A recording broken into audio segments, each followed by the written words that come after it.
You know, we're always told you have to be some kind of risk-taking entrepreneur to become a millionaire. But what if the real path to wealth wasn't about starting a company, but climbing the ladder inside one? Today, we're going to unpack how your office job could actually be the key. I mean, it's a question that kind of flips everything we think we know about building a fortune, right? We see all the headlines about the startup founders and crypto geniuses.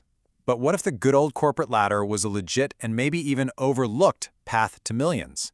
Well, it turns out the answer is a huge, resounding yes. And we actually have the data to back it up, all thanks to a researcher named Tom Corley. This guy spent 5 years digging into the habits and the strategies of over 500 self-made millionaires. So, here's what we're going to cover in this explainer. We'll look at the 3 main paths to wealth he found. We'll meet this executive millionaire, break down their secret formula for success, and then wrap it all up with some seriously powerful real-world examples. Okay, so Corley's big discovery was that self-made millionaires don't all follow the same playbook. He found they pretty much fall into one of 3 distinct categories, or archetypes. So who are these folks? First, you've got your classic saver investor. Then you have the high-flying, high-risk entrepreneur. And finally, the one we're really focusing on today, the person who's so often underestimated, the executive. And here's where it gets really interesting, the timeline. For savers, it's a slow and steady race. We're talking an average of 32 years to hit that $1 million mark. The entrepreneur path, that's the fastest, for sure, but it also comes with a massive risk of failure. And that leaves this fascinating and often ignored path right in the middle. And that's exactly what we're digging into. We are exploring the path of the executive, the one that proves a traditional career inside a big company can be an incredible engine for building wealth. All right, so let's pull back the curtain on this person. Who exactly is the executive millionaire? And how in the world do they build a fortune while technically working for someone else? Okay, so to put it simply, an executive is someone who just methodically, step by step, climbs the ladder at a big corporation. We're talking large, often publicly traded companies. They don't own the business, but they become absolutely critical to its success. And this, right here, this is the real secret sauce to their wealth. Yeah, the salary's great, but the true fortune, it's not built from their paycheck. It comes from owning a piece of the company. A huge chunk of their pay is in the form of company stock. So as they help the company grow, their own personal wealth just explodes right along with it. Okay, that sounds amazing, right? But how do they actually do it? How do they get themselves into a position to get that kind of incredible compensation? Well, Corley's research boils it down to a surprisingly simple 2-part blueprint.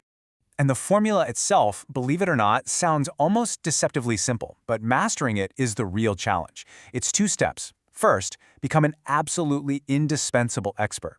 And second, master the art of strategic relationships. Let's break down what each of those really means. Okay, let's dive into step 1. What does it really take to become indispensable? We're talking about a relentless, almost obsessive pursuit of mastery. These people are constantly focused on self-development. They don't just know their job, they learn the company inside and out. They learn everything they possibly can about their entire industry. And the result? They become so valuable, so knowledgeable, that the company literally cannot afford to lose them. But here's the thing. Being a genius at your job, it's not enough. Which brings us to the second, equally crucial part of the formula, mastering strategic relationships. And trust me, this is about way more than just networking.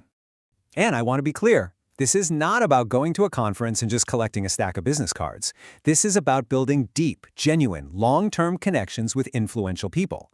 These are the folks who actually call for birthdays and weddings. They ask about your family. They offer congratulations when you succeed and support when you stumble. It's real human connection, and they keep it going, consistently, over time. And really, all of this hard work, this genuine connection, it boils down to one powerful idea that flips that old saying on its head. It's not about who you know, it's about who knows you and who thinks of you first when a major opportunity comes up. And that is the ultimate payoff. That's the whole game. When a game-changing business deal is on the line or a massive new opportunity opens up, their name is the first one that comes to mind. That's the incredible power of combining expertise with real connection. So, this whole strategy sounds great in theory, but is it the real deal? Does it actually work in the real world? Oh yeah, let's look at the proof.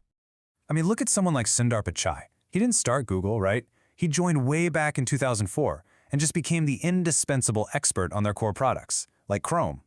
By mastering both the tech side and the internal relationships, he climbed all the way to the top. And the result of him following this exact path? A personal net worth of around $600 million. All of it built not by starting a company, but by becoming invaluable inside one. Or how about Tim Cook at Apple?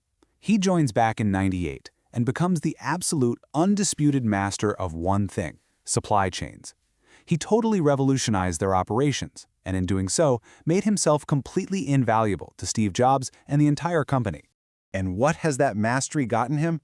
Well, the CEO spot, of course, and a personal net worth of around, get this, $2 billion. This is the executive path in action, and it is incredibly powerful. So here's the big takeaway from all this. The path to serious, life-changing wealth might be sitting right there inside your current company. It's not just a path for entrepreneurs, it's a path for anyone willing to become a true master of their craft and build real connections. So the only question left is, how are you going to turn your job into a ladder to wealth?